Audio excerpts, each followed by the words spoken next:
Bom dia, sejam todos muito bem-vindos. Que bom a gente poder ter esse momento especial de reflexão na Palavra de Deus. Mas antes eu queria compartilhar com vocês duas possibilidades de participar em ações aqui da Nova Semente, que vão nos ajudar certamente a crescermos um pouco na nossa vida com Deus. O primeiro convite que eu queria fazer a você, nós vamos ter agora no dia 20 de setembro, um domingo, às 18 horas, o nosso quarto culto de ação de graças pelos casais.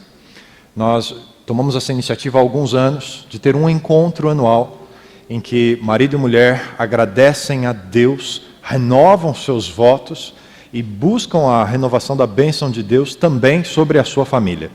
Então, se você gostaria de participar, talvez você nunca tenha tido uma cerimônia religiosa ou tem um motivo especial de gratidão a Deus por mais um ano de casados. Dia 20 de setembro. À saída você pode pegar um desses folders e atrás tem o espaço para você fazer a sua inscrição e devolver à equipe do Ministério da Família que está no hall de entrada da nossa igreja. Se você está acompanhando em casa, puxa, queria participar também, mas não vai receber aí o papelzinho, né? Então, manda um e-mail para a gente, entra lá no site, fale conosco, olha, queria participar do culto de ação de graças dos casais. E aí alguém vai entrar em contato com você, vai providenciar a sua inscrição. Tem uma pequena taxa de participação, a maior parte do custo é subsidiado pela nossa própria comunidade, mas para participação. E lembre-se de convidar seus amigos, a família, para celebrar junto com você. Então, domingo, 20 de setembro, às 18 horas, nós vamos ter o nosso culto de ação de graças. E um último convite a você, você vai olhar aí um pouquinho do que foi o nosso encontro do ano passado, do projeto, o Fórum Siga-me.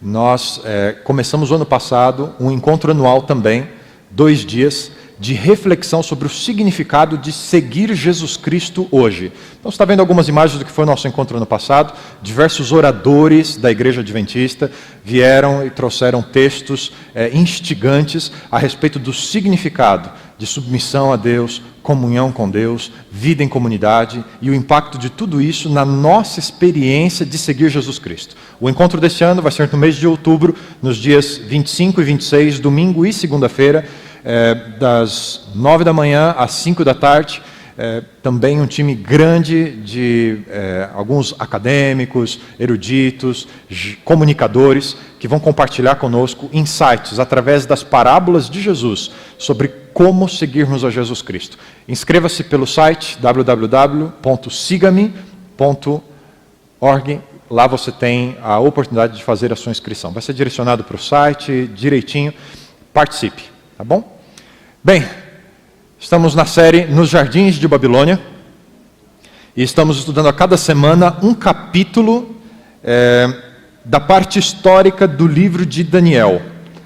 Daniel é muito conhecido pela sua parte profética, que são os capítulos 7 a 12, mas os primeiros capítulos, a primeira parte do livro, que é a parte histórica, capítulos 1 a 6, também é muito rica para a nossa reflexão do relacionamento com Deus. O capítulo 5 é o capítulo que trata não mais da história de Nabucodonosor, mas de um outro rei de Babilônia que o sucedeu, o rei Belsazar.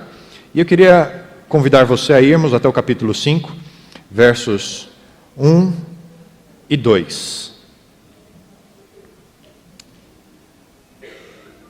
O rei Belsazar deu um grande banquete a 1000 dos seus grandes, bebeu vinho na presença dos 1000. E havendo Belsazar provado o vinho, mandou trazer os utensílios de ouro e de prata que Nabucodonosor, seu pai, tinha tirado do templo que estava em Jerusalém, para que bebessem neles o rei, os seus grandes, as suas mulheres e concubinas. Pulando lá para o verso 5, é uma história bem conhecida, o texto diz que na mesma hora apareceram uns dedos de mão de homem, escreviam defronte do castiçal, na caiadura da parede do palácio real, e o rei via a parte da mão que estava escrevendo. E então se mudou o semblante do rei, seus pensamentos o turbaram, as juntas dos seus lombos se relaxaram, seus joelhos bateram um no outro. Esse momento é um momento já anos depois do reinado de Nabucodonosor. Nabucodonosor reinou por 43 anos em Babilônia. E depois foi sucedido, e o reinado de Babilônia, o Império de Babilônia, dura até o ano 539, quando o exército da coligação Medo-Persa, liderados por Ciro, vai tomar de assalto a cidade. E este relato do capítulo 5 é o último dia de Babilônia independente. A partir daí, ela vai cair e os Medo-Persas vão assumir o controle e o governo da cidade. Sabe, durante muitos anos, o capítulo 5 de Daniel ofereceu um imenso desafio à veracidade da Bíblia. Algumas razões para isso, e por que esse capítulo é tão importante na história da interpretação bíblica. A interpretação bíblica faz uso de pelo menos duas disciplinas críticas que vão estudar o texto bíblico. A primeira é chamada de baixa crítica, e ela está preocupada com os aspectos gramaticais do texto. A sua composição, a sua preservação ou adulteração, está ligado com os elementos textuais. Uma segunda escola crítica, que é a da alta crítica, ela está preocupada com os aspectos externos do texto. Quem é o autor? Em que contexto histórico ele foi escrito? Qual o pensamento corrente à época e que pode ser percebido no texto? Essas duas escolas críticas receberam, em meados do século XIX, o impacto da teologia liberal, que se aproximava do texto bíblico como se fosse uma literatura comum, sem a percepção do aspecto sobrenatural do texto bíblico. E o livro de Daniel é um livro que oferecia os maiores desafios diante da nascente teologia liberal. Primeiro, por causa das suas muitas profecias. O aspecto preditivo do livro, ele era altamente questionado pela teologia liberal. Impossível alguém prever a sequência de impérios mundiais antes dela acontecer. Isso não está no plano normal. A lógica humana não explica isso. Portanto, quando a alta crítica chegava para o livro de Daniel, dizia: o Daniel do 5º, 6º século antes de Cristo nunca existiu. Ele é um personagem fictício, um judeu do 2º século que está vivendo a dominação grega na Terra Santa, em Jerusalém, é que escreveu o livro de Daniel. E ele escreve nessa linguagem apocalíptica, preditiva, apenas para motivar o seu povo, os judeus, no período dos Macabeus, a resistirem à dominação grega, porque Deus está no comando da história. Mas nunca houve uma predição. E eles se apoiavam principalmente no capítulo 5, dizendo, perceba, é uma história inventada, criada. Não há um único, isso no século XIX, 1850, 1860, que foi o boom disso, mas veio até 1950 mais ou menos, quase 100 anos esse tipo de pensamento. Não há um único documento histórico que mencione o nome do rei Belsazar como rei em Babilônia. O último rei da dinastia babilônica é Nabonido, e ele era o rei quando Ciro destrói Babilônia. Por isso a história é uma história inventada no 2º século. Daniel não existiu, não previu nada, Deus não deu nenhuma visão de verdade. Acontece que em 1860, um arqueólogo especializado no Oriente Médio em arqueologia bíblica, chamado Talbot, ele descobre tabletes cuneiformes que mencionam a existência de Belsazar. São tabletes do 6º século antes de Cristo, diversos tabletes, e numa série de publicações na virada do século XIX e o início do século XX, foram comprovando que, de fato, Belsazar havia sido rei de Babilônia. Não um rei sozinho no poder, mas um corregente. Belsazar era filho de Nabonido, e Nabonido estava num período de doença, de afastamento do reino. Ele ainda era o rei, mas o filho já havia assumido. É um caso de corregência. O próprio Nabucodonosor havia sido corregente com seu pai Nabopolassar. O interessante dessas descobertas é que esses documentos permaneceram enterrados nas areias de Babilônia por quase 2000 anos. Ao serem descobertos, veio a constatação de que era impossível qualquer judeu no 2º século ter mencionado a existência e o papel real de Belsazar na história de Babilônia, porque esses documentos estavam enterrados na areia. De fato, é impossível que o livro de Daniel e a história do capítulo 5 tenham sido escritas no segundo século antes de Cristo. De fato, alguém que vivia no 6º século antes de Cristo e viu os acontecimentos, foi testemunha ocular, os registrou no livro. Os perigos de, antes das grandes descobertas, questionarmos a existência e a grandiosidade de nosso Deus, conduzindo a história humana. Interessante que o erro dos teólogos liberais, a arrogância e o descrédito para com Deus, é exatamente a mesma situação do rei Belsazar, no capítulo 5 do livro de Daniel. De acordo com as profecias de Jeremias e Ezequiel, que Daniel tanto estudava, os 70 anos do cativeiro babilônico para o povo de Israel estavam acabando. Daniel havia espalhado a interpretação dessas profecias. As histórias ligadas ao sonho de Nabucodonosor, no capítulo 2, de que os medo-persas seriam o próximo império mundial, já circulavam na região. Nesta semana em que Belsazar vai dar essa festa para 1000 dos seus grandes, o exército de Ciro está em direção à Babilônia. 2 grandes batalhas, eles foram vencedores nos últimos dias, e na incursão que fazem para a Babilônia, Belsazar está, em sua arrogância, achando que está seguro e que as profecias de Deus nunca se cumprirão. Um historiador grego, Heródoto, exagera um pouco nos números, mas ele nos dá a impressão de por que Belsazar estava tão seguro em Babilônia. Nos números de Heródoto, os muros de Babilônia tinham 104 metros de altura, 30 metros de largura, e eram muros duplos, preenchidos com cascalho entre o primeiro e o segundo muro. Era uma cidade inexpugnável, os muros intransponíveis. Fora isso, eles tinham um sistema de diques para o rio Eufrates, que se o exército de Ciro chegasse, eles abririam os diques, a cidade baixa seria completamente inundada, a população iria para os edifícios elevados e o exército não conseguiria ter acesso à cidade. Por causa de questões como essas, ao ouvir o buchicho nos corredores do palácio, de que, apesar de jovem, chegando à corregência, seu reinado seria curtíssimo por causa das profecias do Deus de Daniel, Belsazar debocha das predições de Deus.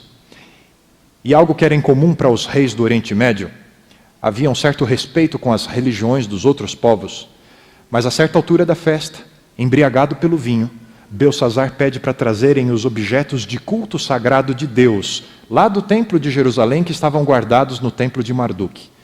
E usa esses objetos num sinal de desonra e de desafio na sua festa particular. É nesse momento que a mão aparece na parede, começa a escrever, e num lance de lucidez, o rei se dá conta do resultado da sua loucura, da sua arrogância, do seu escárnio para com as coisas de Deus. Daniel é chamado à sala, na continuação do livro, e em 2 versos ele se dirige ao rei Belsazar. Lembrando de tudo que Deus havia feito na experiência de Nabucodonosor, no verso 22, Daniel diz: "Mas tu, seu filho Belsazar, não humilhaste o teu coração, ainda que soubeste de tudo isso. Em vez disso, levantaste-te contra o Senhor do céu, pois foram trazidos os utensílios da casa dele perante ti, e tu, os teus grandes, mulheres e concubinas, bebestes vinho neles. Além disso, deste louvores aos deuses de prata, ouro, bronze, ferro, madeira, pedra, que não veem, não ouvem, nem sabem. Mas a Deus, em cuja mão está a tua vida e todos os teus caminhos, a Ele não glorificaste."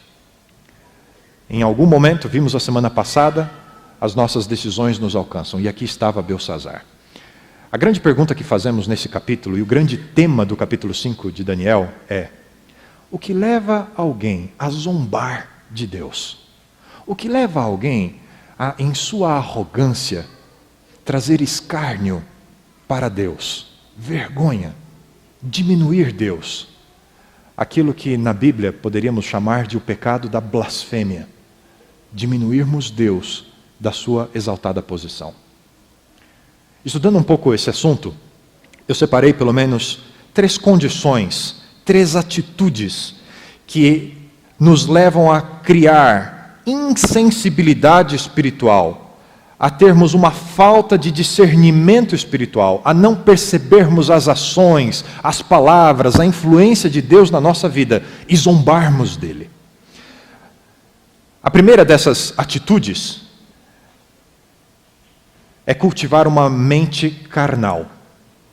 O Evangelho de João nos traz pelo menos 6 descrições de momentos do ministério de Jesus, em que ao ele compartilhar ensinos espirituais, ao compartilhar verdades a respeito do reino de seu Pai, as pessoas, porque têm uma mente carnal, que está apenas habituada às coisas comuns da vida, não veem o elemento espiritual, não percebem a ação de Deus, são insensíveis, não têm discernimento espiritual, acabam não pegando as lições.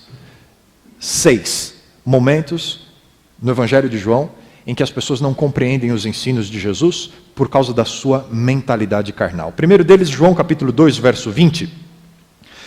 Jesus estava falando a respeito da necessidade da sua morte, da sua ressurreição, e como com isso ele ia restaurar a vida espiritual de Israel. E Jesus faz uma afirmação: eu vou destruir este templo e vou reconstruí-lo em 3 dias. E os líderes judeus olham para Jesus, e não entendendo, João depois no Evangelho explica, Jesus estava falando do seu corpo e não do templo de Jerusalém. Os líderes falam: o que esse camarada está dizendo? Não está bem da cabeça. Nosso povo demorou 46 anos para construir esse edifício, e ele sozinho vai destruir e reconstruir em 3 dias. Não pegavam o aspecto do ensino espiritual de Jesus. Se eu não vencer a morte no 3º dia, vocês não têm vida. Segundo momento no Evangelho de João, que se revela da audiência de Jesus uma mentalidade carnal que não alcança as coisas espirituais.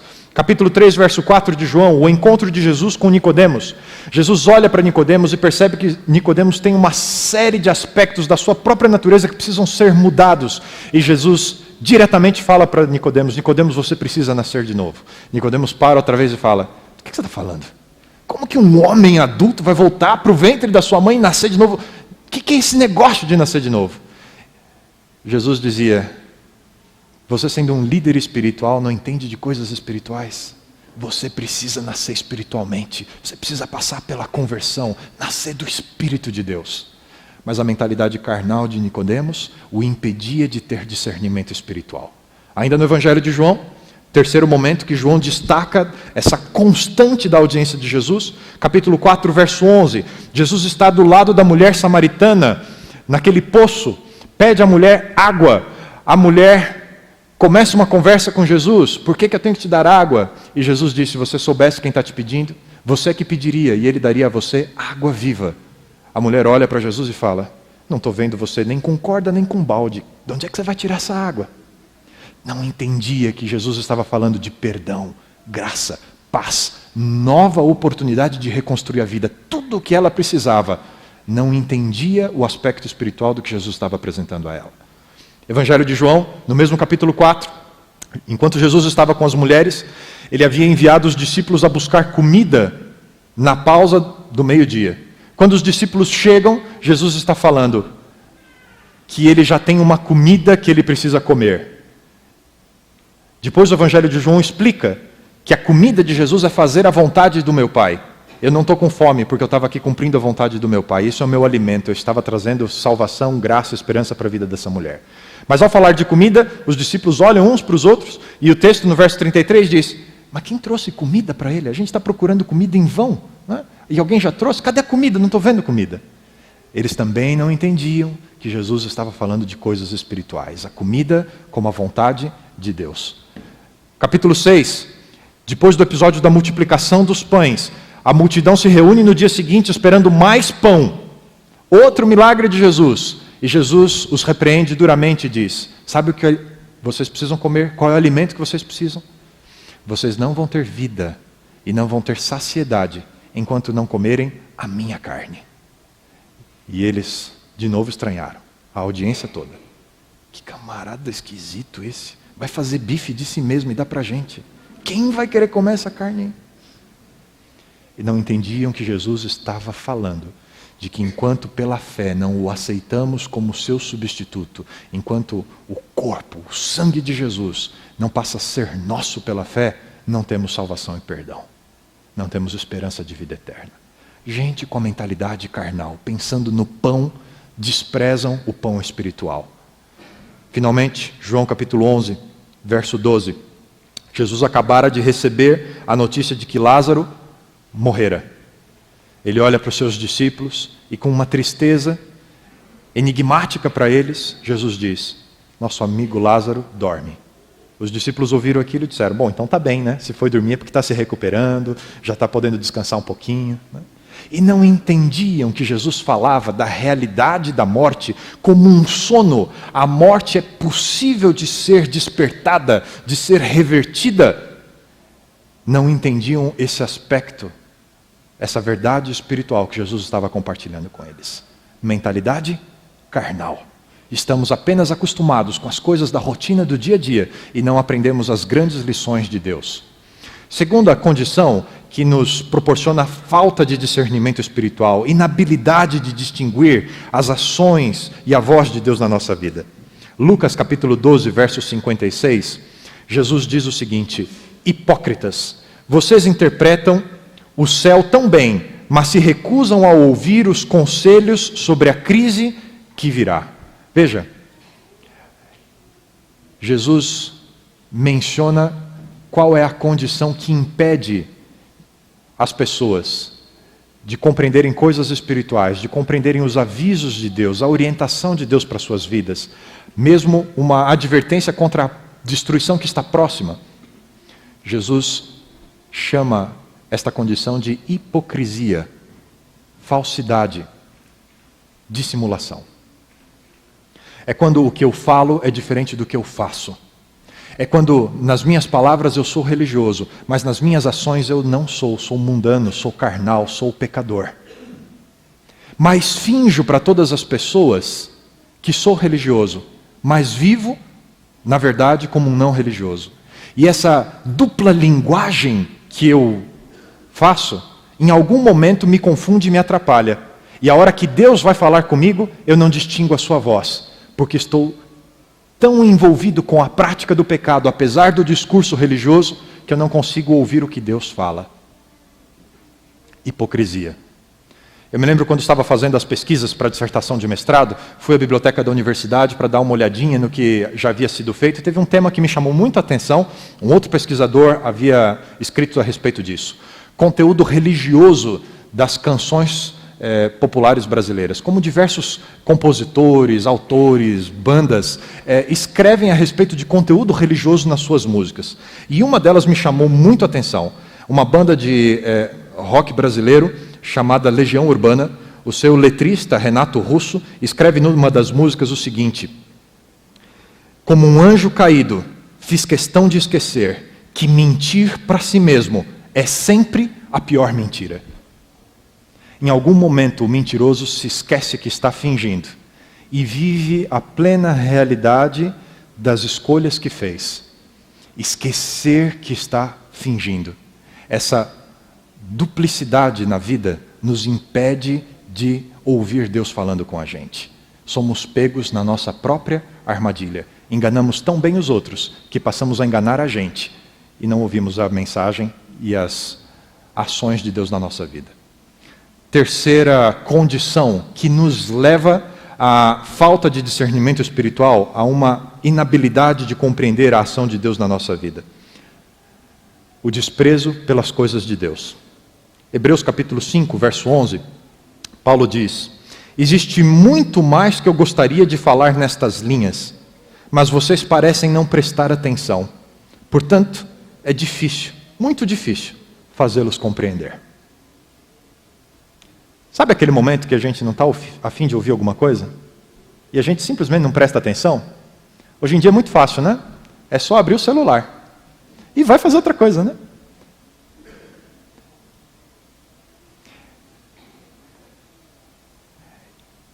É impressionante, lendo todos os textos que a gente leu até agora, que o desprezo a Deus, a desonra a Deus, a blasfêmia contra Deus, pode vir de não cristãos e de cristãos. O fato de você estar numa igreja não te deixa isento a desonrar Deus com a sua vida. O quanto você está disposto a ouvir Deus falando com você. E não é por falta de esforços da parte de Deus. Eu me lembro de um autor, Bruce Wilkinson, escrevendo um livro que muitas pessoas conhecem, As 7 Leis do Aprendizado. Ele estava descrevendo como era a relação dele com o maior professor que ele já teve. Um outro educador norte-americano, chamado Howard Hendricks, e que numa aula em que Wilkinson era aluno, ele decidiu testar os limites do professor em atrair a atenção de seus alunos. E ele resolveu fazer o seguinte, intencionalmente, ele era um bom aluno, mas naquele dia ele resolveu sentar-se bem no fundo da sala, perto da janela, e de propósito ele resolveu, não vou olhar para o professor, vou fingir que não estou prestando atenção, e ficou olhando para fora da janela. E ele escreve que a aula era fantástica. O professor, quando começava a sua exposição, cativava do jeito que falava e a forma como ele encadeava as ideias, e ele precisava de uma força muito grande para ficar olhando pela janela, porque era tão interessante o que ele estava ouvindo que ele queria olhar para o professor, mas ele teimosamente olhava pela janela. E o professor, rapidamente, nos primeiros minutos, percebeu a falta de atenção de Wilkinson. E mudou da fala expositiva e foi para o quadro e começou a fazer alguns desenhos e gráficos e ilustrar o ponto que ele estava apresentando na aula. E por mais que as pessoas estivessem ali observando vidradas nos gráficos que ele fazia, Wilkinson olhava para fora pela janela. Rapidamente o professor passou então para um outro ponto, deixa eu ver se eu chamo a atenção desse aluno, e deixou de fazer os quadros e foi rapidamente contar uma história, um caso, em que ele pudesse ilustrar o ponto que ele estava dizendo, e todos novamente estavam ali, e o Wilkinson se segurando, olhando pela janela. Até que finalmente, 7 minutos de aula, o professor interrompeu a aula e disse, Bruce, o que está acontecendo com você hoje? Por que olha tanto por essa janela? Um professor que não admitia que os seus alunos estivessem soltos e não pudessem receber conhecimento, sabedoria para a vida. Deus é assim.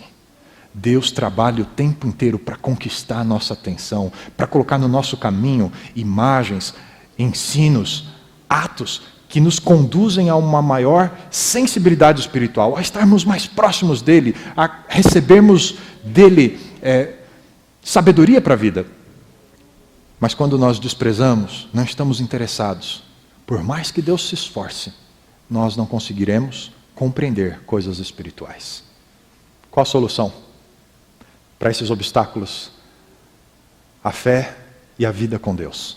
Como fugir, como transpor esses obstáculos, como fugir das armadilhas que nós mesmos trazemos para nós, ao cultivarmos uma mentalidade carnal, ao desprezarmos os ensinos de Deus. Como transpor esses obstáculos? Eu queria repartir com vocês pelo menos 3 ações que vão ajudar você a construir uma maior sensibilidade espiritual. Primeira delas, por meio da oração. Nós encontramos em 1 Reis, capítulo 3, verso 9, uma linda oração de Salomão, diante da sua responsabilidade de liderar o povo de Deus, sentindo-se incapaz para discernir as coisas do ponto de vista do bem, do ponto de vista de Deus, Salomão ora e pede a Deus, Senhor, dê-me uma mente compreensiva, de modo que eu possa governar bem o seu povo e saber a diferença entre o que está certo e o que está errado. Quer ouvir a voz de Deus? Quer desenvolver sensibilidade espiritual? Peça isso a Deus. Ore. Simples assim. Senhor, me ajuda a compreender. Me ajuda a entender essa situação. Me dá sabedoria para fazer as melhores escolhas. Deus tem prazer em nos ajudar a compreender as ações dele na nossa vida. As respostas que ele tem para nós.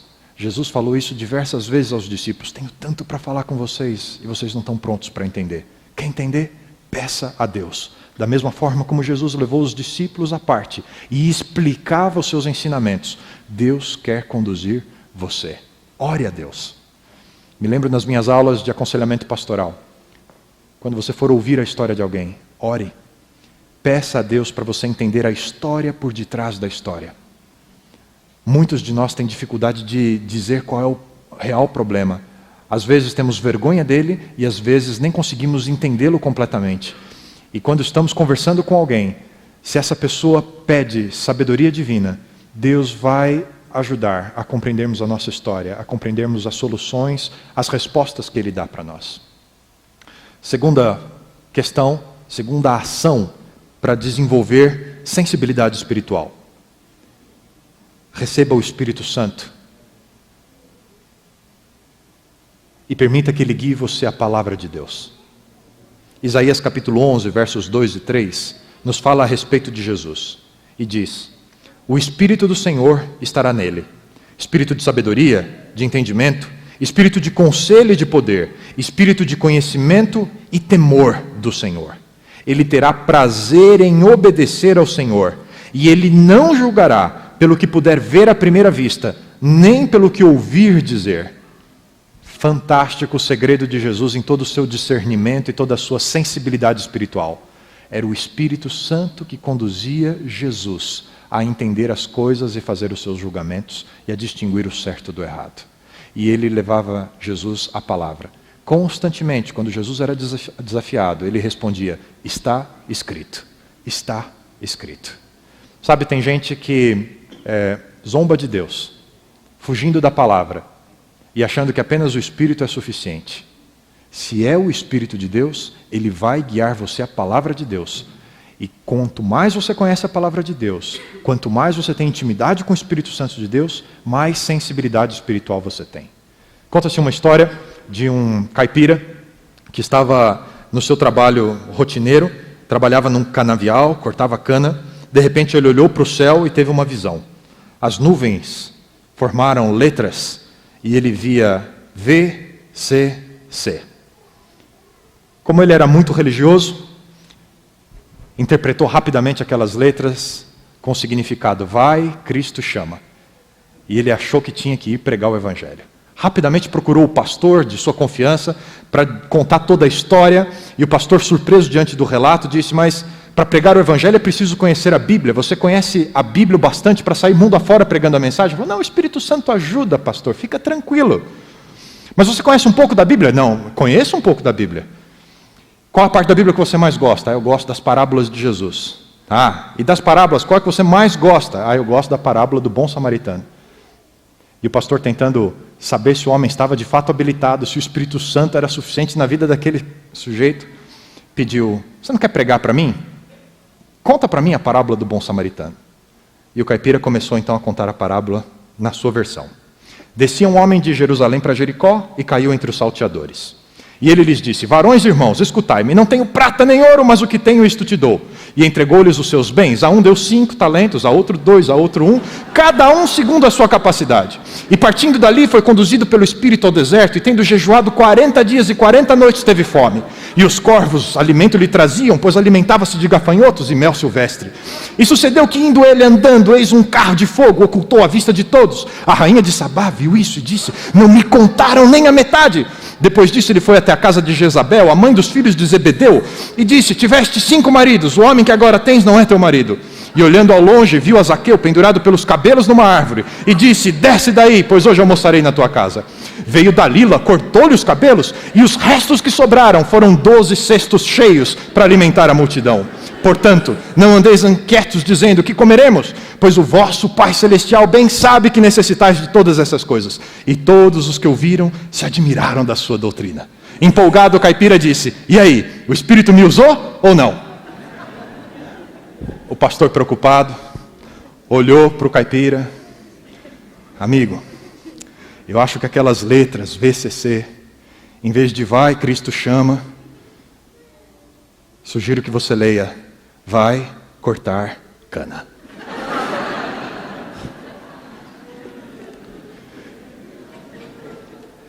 Quer ter sensibilidade espiritual? Distinguir a voz de Deus? Ore, receba o Espírito que te conduz à palavra. Mas mais um conselho a você. Para desenvolvermos sensibilidade espiritual, ela vem por meio da prática do bem. Hebreus capítulo 5, verso 14. Paulo continua dizendo: vocês nunca poderão comer alimento espiritual sólido, nem compreender as coisas mais profundas da palavra de Deus, enquanto não se tornarem melhores cristãos e não aprenderem a distinguir o certo do errado por meio da experiência em fazer o que é correto. Sabe qual é o remédio da hipocrisia que nos afasta de ouvir a voz de Deus? Cada vez que oramos e pedimos sabedoria de Deus, e Deus nos responde através do Espírito, pela palavra: filho, é isso que você precisa fazer.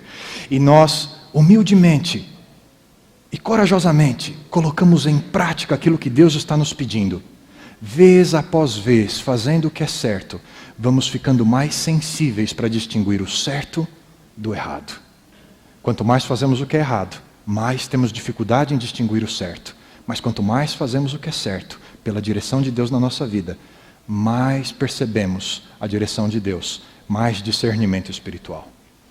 Sabe, Daniel capítulo 5 realmente é um capítulo muito importante para a fé cristã. Os perigos de zombarmos de Deus. Porque aquele dia Amão escreveu na parede 3 palavras: Mene, Tekel, Peres. Contado, pesado, dividido.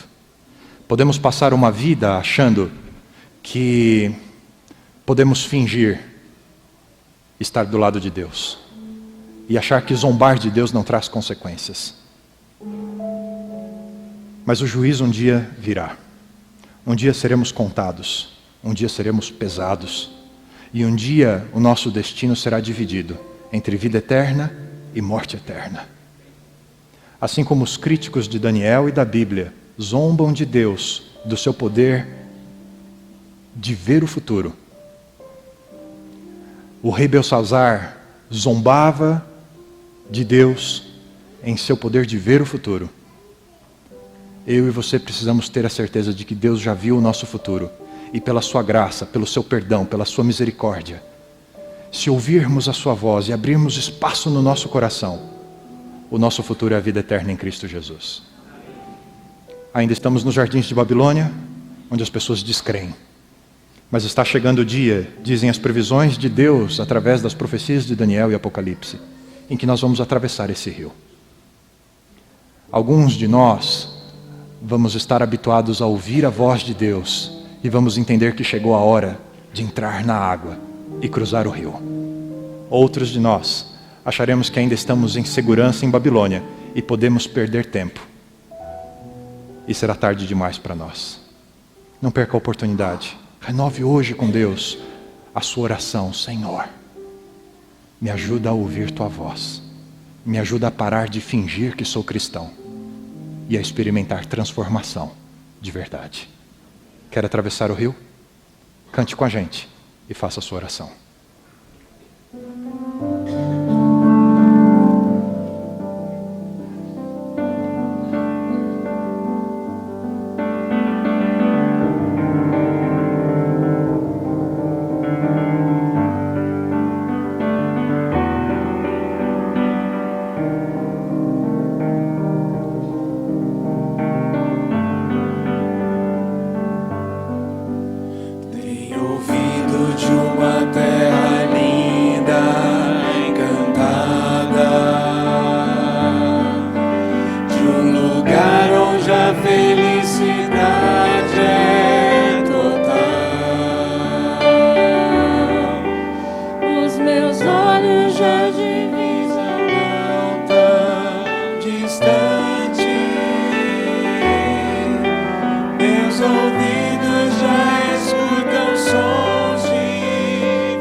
Talvez no meio da sua maior prova de fé, João, na ilha de Patmos, prisioneiro por causa da sua fé, todos os motivos do mundo para não ouvir ou não perceber, não sentir mais Deus falando com ele.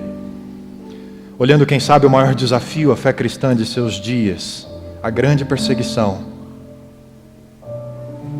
Jesus se aproxima dele e diz: escreve porque essas palavras são verdadeiras. Eis que venho sem demora, e comigo está a minha recompensa. Louva a Deus porque João ouviu a palavra de Deus e a escreveu. Deus também está falando com você. Filho, o que mais falta? Por que perder tempo? E se ouvirmos a sua voz, ela vai ser o guia mais seguro que nós temos para voltarmos para casa. Não zombe de Deus. Não viva uma blasfêmia. Viva a integridade da sua fé. Bom Deus,